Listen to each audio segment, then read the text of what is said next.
Hey guys, AGYT Avid here, and with 28 years later, The Bone Temple now being in theaters, I thought it would be a good time to rank all of the films in the 28 franchise, from the worst to the best, so leave your ranking down in the comments below. My ranking isn't going to be your ranking. We are all going to have different opinions on these movies. Some of them might line up, and that's cool too. So, no matter what your opinions are, I look forward to reading them down in the comments below, and without further ado, let's get started. There will be spoilers though, so be aware of that. Let's go. Look at what's in front of you. Let's go. So at the bottom is 28 years later. This was last year's film, directed by Danny Boyle. Coming back from the original film, I thought Danny Boyle, he's gonna do a great job, and the trailer was fucking amazing. One of the best trailers I have seen for a film in quite some time. That first trailer that we had with the Rudyard Kipling poem, the boots, you know, that was just so eerie. It set the tone, it set the vibe, and I was ready. I was so pumped for this film. And then we get it, and the tone of this movie is just kind of all over the place. I feel like the first chunk of it, where it's Spike and his father having this kind of coming-of-age story of, like, earning his manhood and stuff like that, seeing these new, like, crawling infected, seeing the Alpha, you know, getting chased by a bunch of infected into the house and stuff like that. It's really cool. There is some stylistic stuff that I don't really care for in this movie, like when they're walking, there's so many different, like, moments where they flash, like, medieval clips of, like, knights, like, shooting stuff with arrows and battling stuff. I was like, what's happening? What's the symbolism here? I don't know. It's just, they're really digging deep into the British culture, I guess, and the heritage, the background, I guess, of, like, warriors and violence and stuff like that, which is interesting, but I don't know, it just didn't offer too much for me. And then you have the thing that they use throughout the film, this effect where when they shoot an infected, it's like a bullet time effect where the arrow will hit the infected, it'll pause on that shot, and then it'll shift the camera to different perspective, and then you'll see it drop. I don't like that. I want to just see them get shot and blood sprays, and that's it. I don't know, just Danny Boyle, he has some good ideas, like making this film kind of look a little bit similar, at least as close as he can get it, to the classic 28 Days Later feel with that film grainy style, but just some of the other stylistic choices he made, I don't fuck with at all. And then you have the ending of this film that is so out of nowhere, where you got fucking Power Rangers swooping in, taking out infected crazily with all this, like, pumped up music. I mean, it completely caught me off guard, because the gritty survival film that we were on, that is about, you know, dealing with loss and overcoming that and trying to, you know, find your way in this world. Spike has to kind of come into his own throughout this movie, as he can't really look up to his father, because he thinks his father's a piece of shit after what he does, you know, cheating on his mother. And then his mother dies. She had cancer, and she was killed in this movie. And he kind of has to step up, and I really like that. Alfie Williams does a great job. Ralph Fiennes, awesome work from him. Outstanding stuff. I wish there was more of him in this movie. Aaron Taylor Johnson, there's not a lot of him in this film either. Jodie Comer does a fine job. I think that the little subplot with the soldier getting, the soldier being there and saving them, and having that conversation where he's, like, showing the kid his phone. He's like, "What's wrong with your girl's face?" I like all that. So it's not a movie that I hate whatsoever. I think it's a good movie. It just didn't quite live up to the hype. I've seen it twice now, and I did like it a little bit more upon rewatch, like I said I would. But it's still the bottom. So yeah, 28 years later at the bottom for me. We weren't here 6 months ago. Have you come into direct contact with the infected? Then we got 28 Weeks Later. I am really higher on this movie than a lot of other people are. I think a lot of people kind of dismiss this as the black sheep of the franchise, because once we got 28 years later, they kind of retconned some of the stuff that happened towards the end of 28 Weeks Later, where you see the infected going into Paris and, you know, just wreaking havoc. At the beginning of 28 Years Later, they're like, you know, it's kind of contained. We stopped all that. I wish they kept that. That would have been fucking awesome. But 28 Weeks Later is really good. I really enjoyed the opening scene. The opening scene is fucking iconic. I'm blanking on the actor's name. I looked it up before I filmed this video, but I still forgot his name. But you think he's the main character, and then something happens to him. You're like, oh, we're going a crazy direction with this one. We're going like full on. The military has this shit locked down. They are taking out anyone that they see, whether they are infected or not. They just don't want to have any risks that the infection spreads. You have Imogen Poots in this. You have Jeremy Renner, Idris Elba, Rose Byrne. It's got a really good cast to it, and I found the journey that they were going on compelling. It's full of moments where you're like, no, like that character, like Jeremy Renner's sacrifice in that film. Oh, dude, that is so sad. You have Rose Byrne just getting brutally taken out of the film. I was like, what the fuck? Like, holy shit, they just killed Rose Byrne. I don't know why, but like in these movies, you have these big stars, and I'm like, they'll be all right. But like, no, no, they get killed like brutally. Like I said, the guy that I thought we were following ends up not being the guy that we're following.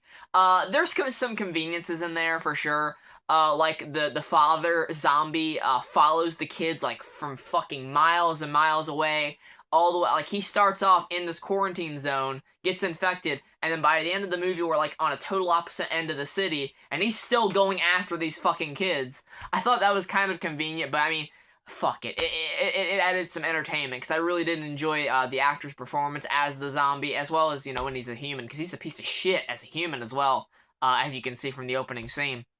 But yeah, it's a very tense movie. You're on your toes. You don't know how they're gonna get out of this, if they're going to get out of this. I like the ending with, you know, the ambiguity of like, oh, this kid might actually be, you know, a cure maybe. We'll see if they do anything with that in the later films. I would like to see that. I really would like to see if they're gonna do anything with that at all. But I would imagine, since this is 28 weeks later, by the time we get to 28 years, probably would have done something with that by now. I don't know. But yeah, it's got a really great cast, carries a lot of tension, has some very gruesome moments, and an opening scene that I will not forget. Very crazy stuff going on in these movies all the time. The style is still, you know, it's not as present as it is in 28 Days Later, but there is still some stuff carried over from that stylistically that I thought was well done. So yeah, it's a good movie. I really, really enjoy it. What's your name? Spike? No, I think your name is Jimmy. Then we got 28 Years Later, The Bone Temple. This is number 2, the newest film in the franchise, and man, was this a surprise. After 28 Years Later, kind of let me down, was a bit of a disappointment, even though I like it. This movie was an absolute fucking knockout. They killed it, man. Oh my god. Ralph Fiennes, in the final act of this movie, has that Iron Maiden dance number where he's trying to convince the Jimmies that he is Satan. That is going to be a hard scene to top, because that was amazing. Crowd-pleasing moment, applause-worthy moment, galore. Oh my god, that was amazing. His performance in this is awesome. I love his character of Dr. Kelson. I love the relationship that he forms with Samson throughout the film. I thought that was a really charming part of this movie. These two movies, they have such a dark, gritty aesthetic to them, but there's fucked up things happening, but there's also a bit of charm to it. And in this movie, you kind of have, you know, still some tonal issues here and there, where you have Jimmy's brutally fucking murdering people, and then 45 minutes later, you get this fucking dance sequence. But look, okay, I had a good time watching the Jimmies just be these sadistic, cruel fuckers that take no prisoners. They have no moral compass whatsoever. They are listening to Jack O'Connell. Jack O'Connell's brilliant in this film. When the scenes where he is going toe-to-toe, bat for bat, you know, exchanging dialogue with Kelson, with Ralph Fiennes, it's some awesome stuff. It's some of the most compelling shit in the movie. And I found that the brutality was upscaled. This might be the most violent of all of the films, which is saying something, because these movies are not afraid to show blood and get really grotesque with it. And even though there isn't a ton of zombie action as much as you would get in the other films in the franchise, there isn't a ton of that. I was still really invested in the characters, man. That's what really drove this movie forward. Is you have to buy into Kelson. Is he going to find a cure? Is he going to make some kind of bond with Samson? Is this going to work whatsoever? And that's some really fascinating stuff. I almost wish this was its own standalone thing so we could focus more on that. And then you have Spike with the Jimmies, and you're wondering how the hell he's going to get out of this. You have Jimmy Ink kind of being sympathetic towards him. Is she going to have to make a power play in the end and defeat Jimmy? And the way it's all wrapped up, they do take care of the Jimmies rather quickly. I wish Jack O'Connell was a bit harder of a threat to take out than just Spike stabbing him while he's distracted. But fuck it, he gets a satisfying enough conclusion when they strip him down and they tie him to the cross. They nail him to the cross, and some zombies come to get him. I've heard theories that maybe they are planning to have Jack O'Connell be the new Alpha, since Samson is now considered kind of an uninfected because the infected were attacking him. Maybe Jack O'Connell, maybe Jimmy is going to be the new Alpha. We'll see. I would like to see that. And then, of course, you have the ending with Cillian Murphy returning. I mean, 10 out of 10 ending for that film. 10 out of 10 final act for me. I love everything about that. And if you haven't seen it, seriously, it's so fucking good. Even though I hope you haven't seen it, because then I just spoiled it for you. But you got the spoiler warning, okay? 28 years later, The Bone Temple comes in at number 2. They're infected! Infected! Father! Infected with what? Oh, I shouldn't have done that. But number 1 is 28 Days Later. It's hard to beat the OG. Even though I would say Bone Temple, maybe with another watch, could go over 28 Days Later, because there's just so many things in that movie that I love. And there's a lot of things that I love in this too. Don't get me wrong. Cillian Murphy, this is the movie that kind of put him on the map.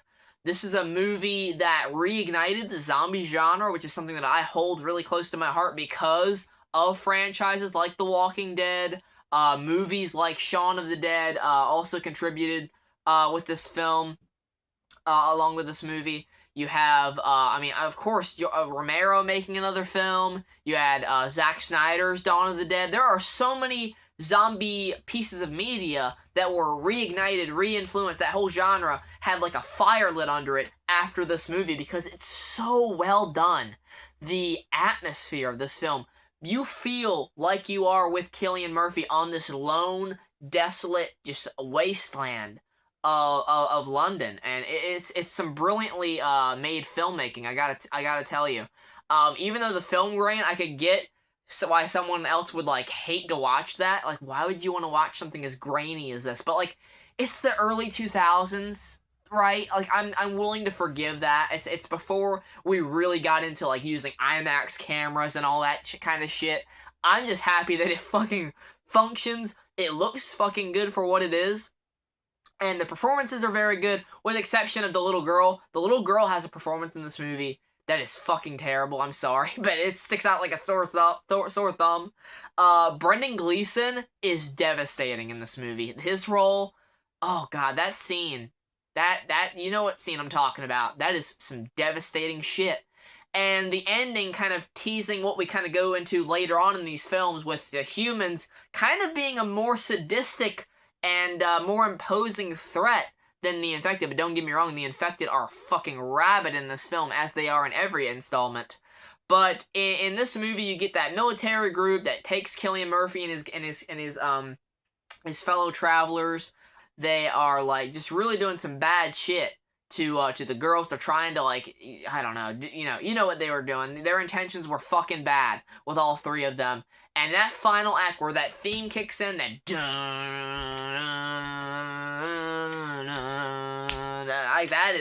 is some iconic filmmaking score stuff right there. I love that.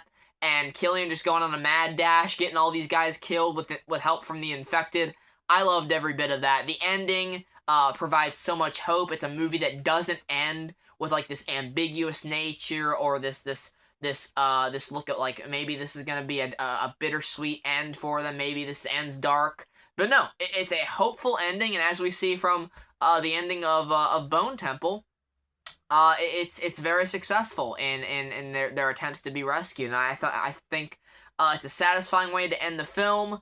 I love the cast of it. The visuals are great. It's a scary film. The opening sequence of every single one of these movies are awesome. Are fucking awesome.